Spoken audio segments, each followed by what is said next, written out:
Shonda here with Alchemy Artisan Works. I've got a unique project that I'm going to start working on today.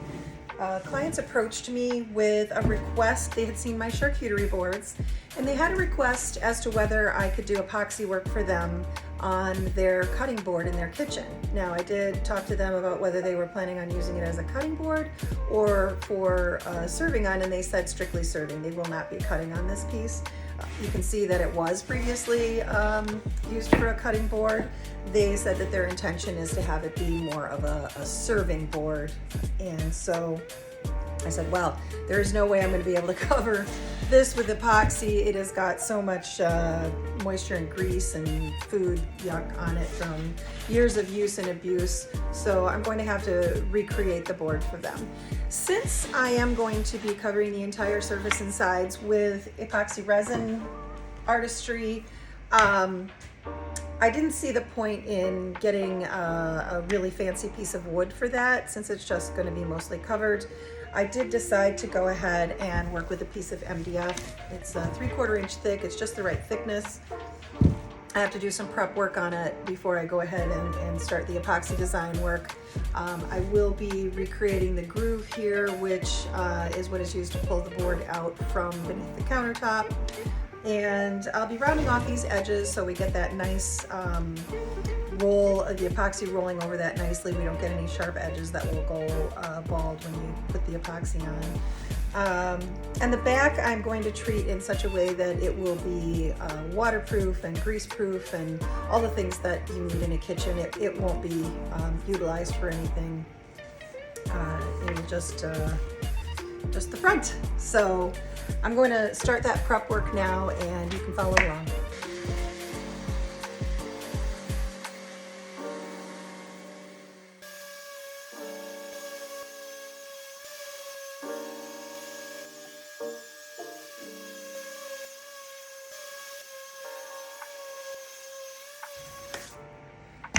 If you're not familiar with why we do this process, what can happen is when you have that really, really sharp edge on a countertop or any surface that you're covering with epoxy, the gravity pulls the epoxy down to the lowest point, and when it's going over a sharp edge like that, it's not gonna cover with very much depth there, and you can wind up with revealing the edge or burning through it if you're doing a little bit of final sanding on your project before you put your clear coat on.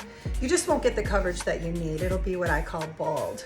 So what you want to do is you want to create some rounding of that edge, and then that epoxy can just roll right over. The other thing that you do is you want to do that on the bottom as well, because when it gets to its the edge, its drip point, if you don't roll that edge as well, if you don't take that sharp edge off and create that rounding, you're going to get an accumulation of where the epoxy is pooling on that bottom edge, and you'll get, instead of a nice smooth edge, you'll get this little rim that protrudes a little bit just along the bottom edge. It's a real easy beginner mistake to make, and so that's why it's really important to also round that bottom edge, because what'll happen is when you use your hand to pull that epoxy under that edge, it's going to flow under just a little bit and wrap that edge real nicely, just like it does on top. And that's what you want. The next thing that I am going to do after I've taken off that really sharp edge, I'm going to do a little bit of hand sanding to make that a nice, very round. It's a little bit flat on that edge now, so I'm going to round it out.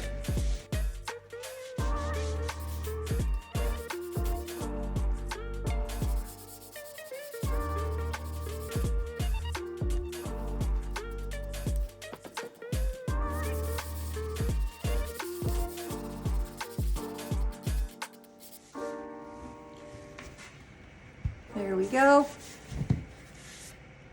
Got a nice, softly rounded edge there now, and that epoxy will wrap that very, very nicely. I did think about doing maybe even a little bit of a live edge treatment to this piece, but honestly, I'm not sure that's the best idea with the fact that this piece needs to tuck into that existing space under the countertop. And Had I thought of it sooner, perhaps I would have cut the piece just a little bit smaller, knowing that I was going to be adding a little bit of depth on each side. I didn't. I think it's going to be fine. It's going to be a beautiful piece when I'm done, and that design's going to wrap the edge, and so I think we're all good. All right, the next thing that I'll be doing with this piece is we'll be cutting out this groove here, so you've got a little something to hold on to pull it out from under the counter. I bet you it's not gonna. Yes.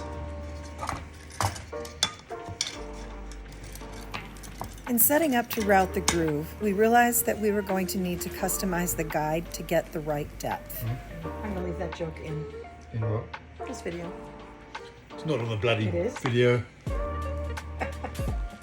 This is crap. Now we're adhering the new guide bar to the original guide bar with double-sided sticky tape.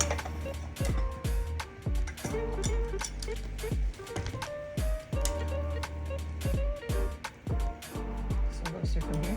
Yeah, the other washer. Where's your washer? Here. Okay. Right, we have the height. Let's start from the far wall.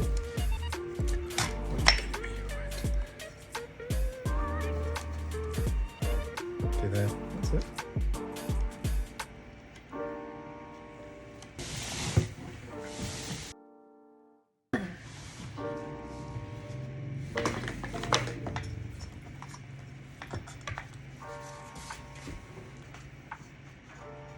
Looks about right.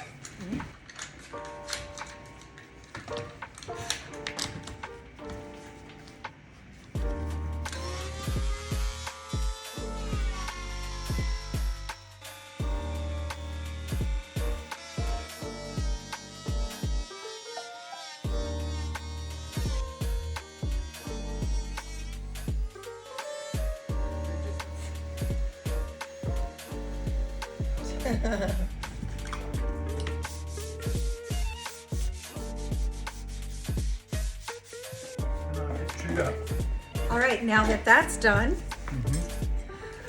we can get started with priming and doing the finish that's going to be preparing the epoxy for the top and preparing the finish, whatever I do to finish the back.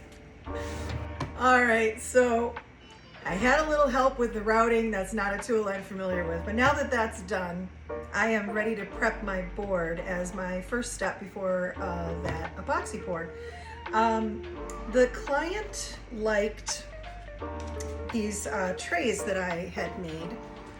This one's in kind of soft silvery greens, whites, a little bit of a deeper green. And then this one's got, it's really got a bit of dust on it, is what it's got. This one's got a darker background and some bright metallic pops to it. They liked both of those. One liked this one liked the other one. So I said I felt that I could give them a little bit of everything that they liked in this one piece because it's big enough. I can move that color around and create a nice pattern.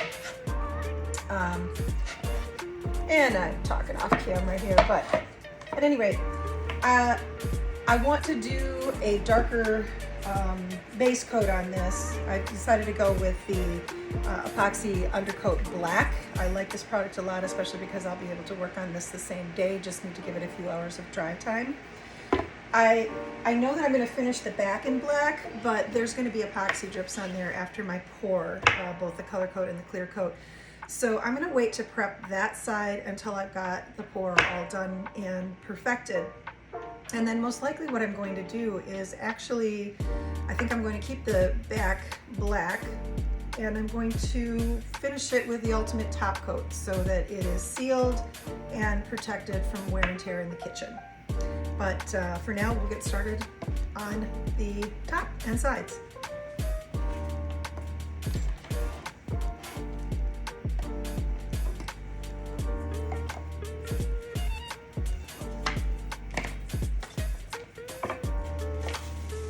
So I love to do the little trick that my favorite girl, Rhonda from RK3 Designs, put the bag around my container that I'm going to paint out of so that I can just have quick cleanup when I'm done.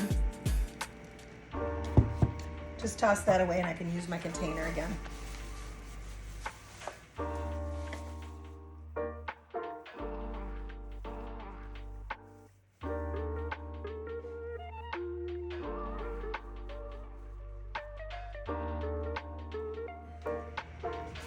And that's that.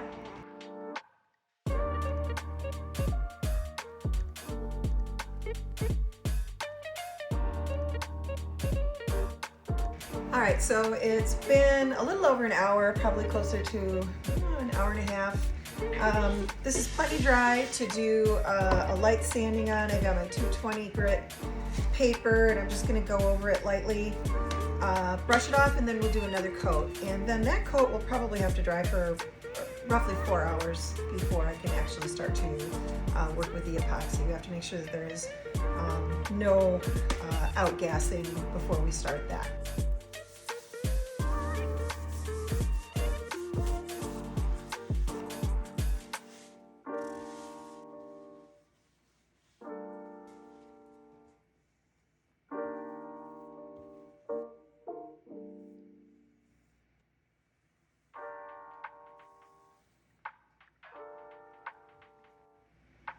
All right, looks like we've got a nice even coat on there. Dry time coming up. Then we'll be back. All right, so I'm back. The board is, the primer's all dry on the board. It's all taped up and ready to go. My clients have approved the colors and the design. And as usual, I've decided I'm gonna tweak a few things when I do this actual pour. Couple of things. It's a different shape. It's not round like the little sample pour I did. It's rectangular. To me, that just calls for a little bit different design work. And I felt like I wanted to add just 2 more colors to my combination.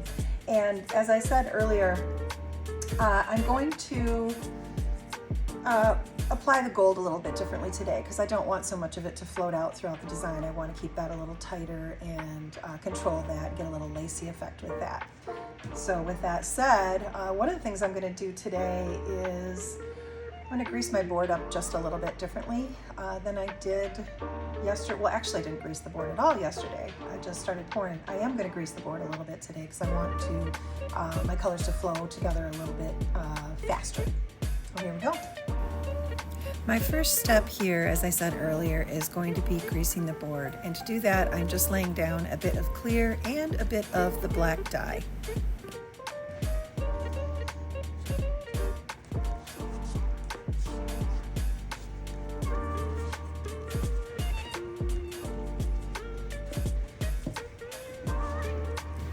Now I give it a quick little torch to pop some of those bubbles I whipped in there while I was spreading it, and also help the next colors I lay down to gloss over that surface a little more easily.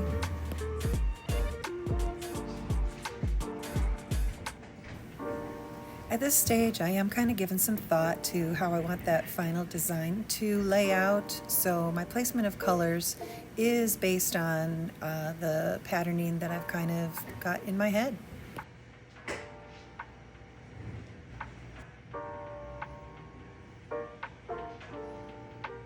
You might be wondering why I would lay this brown dye over such a dark base, but you'll see why when I add those light colors in. All right, getting ready to do the dirty pour. And again, I am thinking about that end pattern as I'm laying these colors down.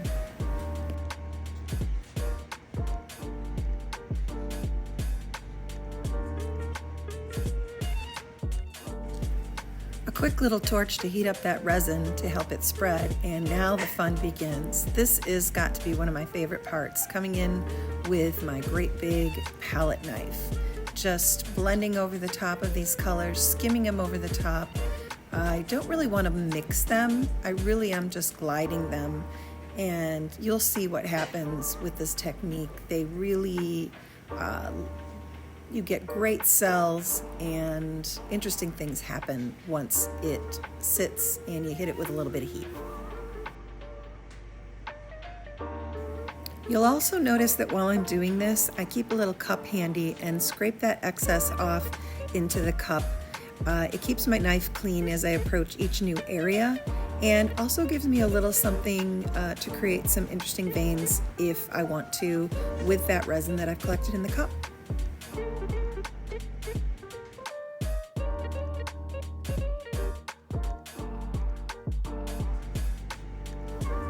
Here I've started the tilting process. I just keep moving my board from side to side, moving it around, watching those colors flow, hitting it with the torch just to heat them up so I can get a little more movement. My resin is getting a little bit thicker at this point, so the torching does help it flow.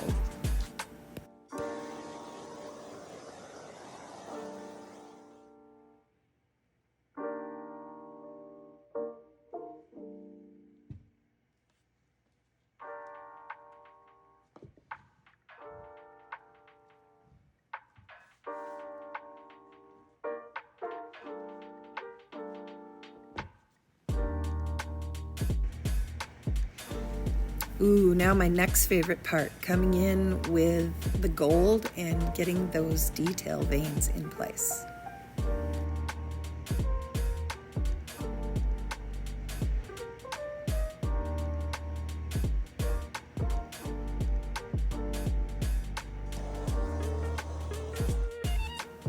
I knew I wanted to have a fairly prominent area with that gold lacing effect.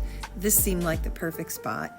Heating it up with my torch just a little bit so that I can move it across the surface easily with my palette knife, and eventually that will develop into some wonderful lacy cells.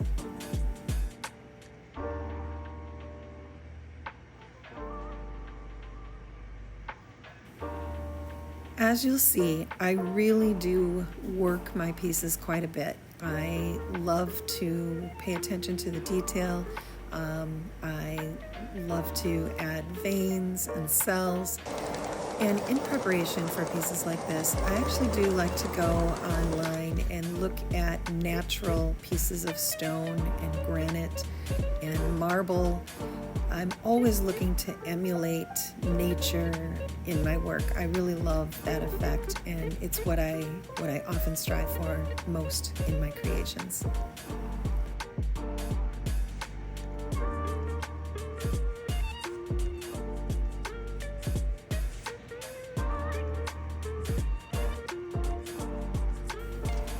Okay, I apologize, you can't really see it here, but I do have iso alcohol in a spray bottle. It's kind of, well, there you can see it, it's kind of off camera.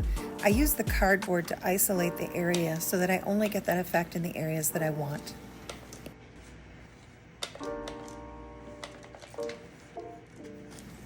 Here's a little pro tip.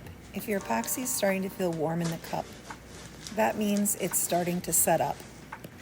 It's still thin enough to flow, but it's going to be thick enough to hold that design as it moves over the edges, making it a great time to pull your tape.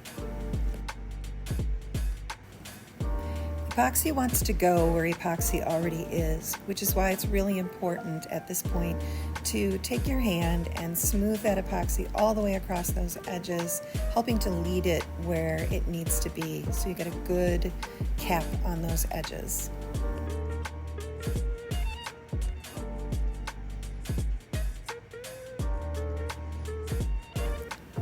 This is often the point where I get super putsy with the very, very fine details. I love this super thin, smaller palette knife for getting ultra thin gold veins in the resin.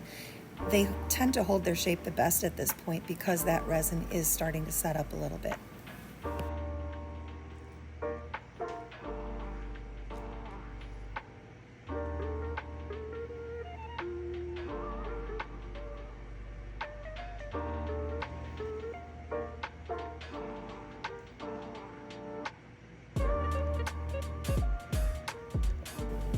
This is another little technique that I like to use, just getting a little bit of the sparkly crystal type colors on the tip of my knife and dotting them here and there, kind of a stippling action. It gives a really great effect within the cells.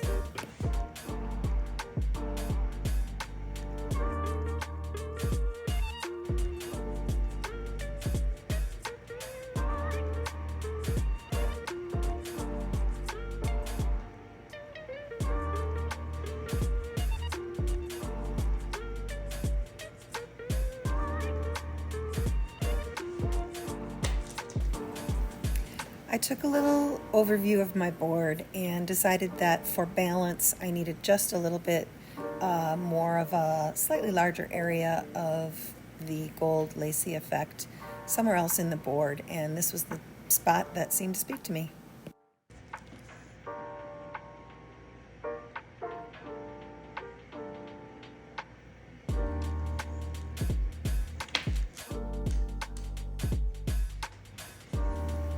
Now I'm just running my hand along the underside of those edges, making sure that that epoxy has rolled under and I'm getting a good cap on all those edges.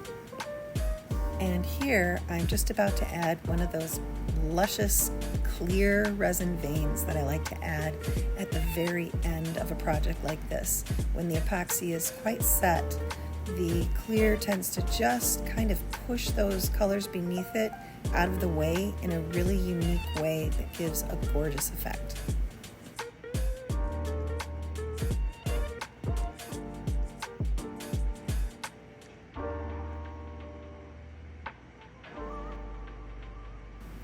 I decided I wanted to split this area out just a little bit with that clear, and at this point that resin really is getting quite thick, so you can see you have to be quite patient as you're letting that string lay down.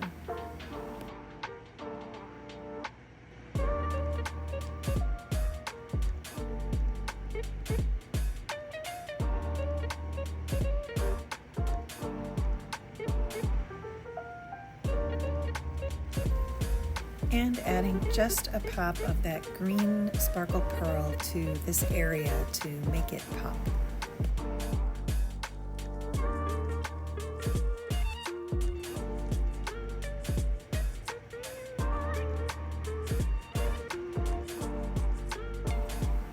And this is my final detailing. I'm just laying a very thin thread of that beautiful gold resin along the very edge of that crystal, well, I call it a crystal vein, that I laid down with the clear resin to give it that final touch. And lastly, I like to scrape those drips when they're nice and thick so I don't have to do a lot of sanding at the end.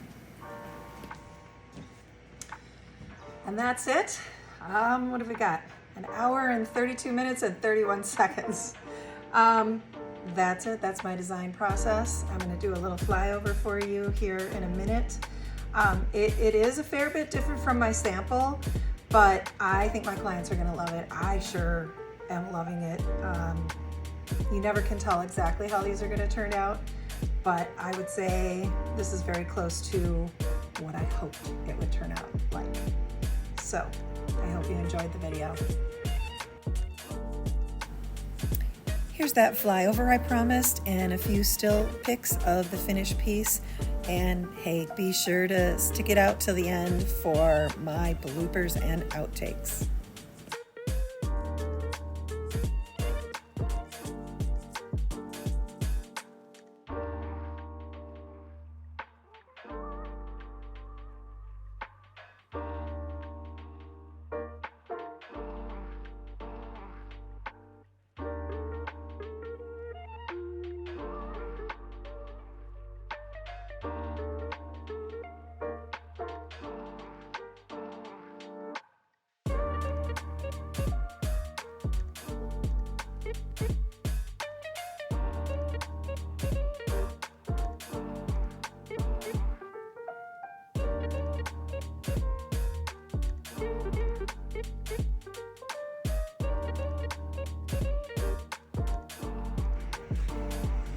All right, now that we've got that routing done, I'm ready to do my prep work start over.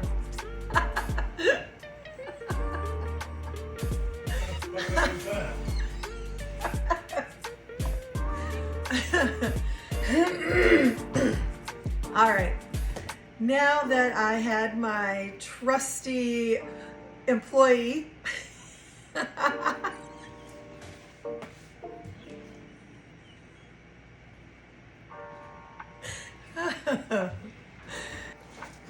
so this had mother shut up, it's hard enough doing this as it is. I'm trying to put you in a good mood. Go away.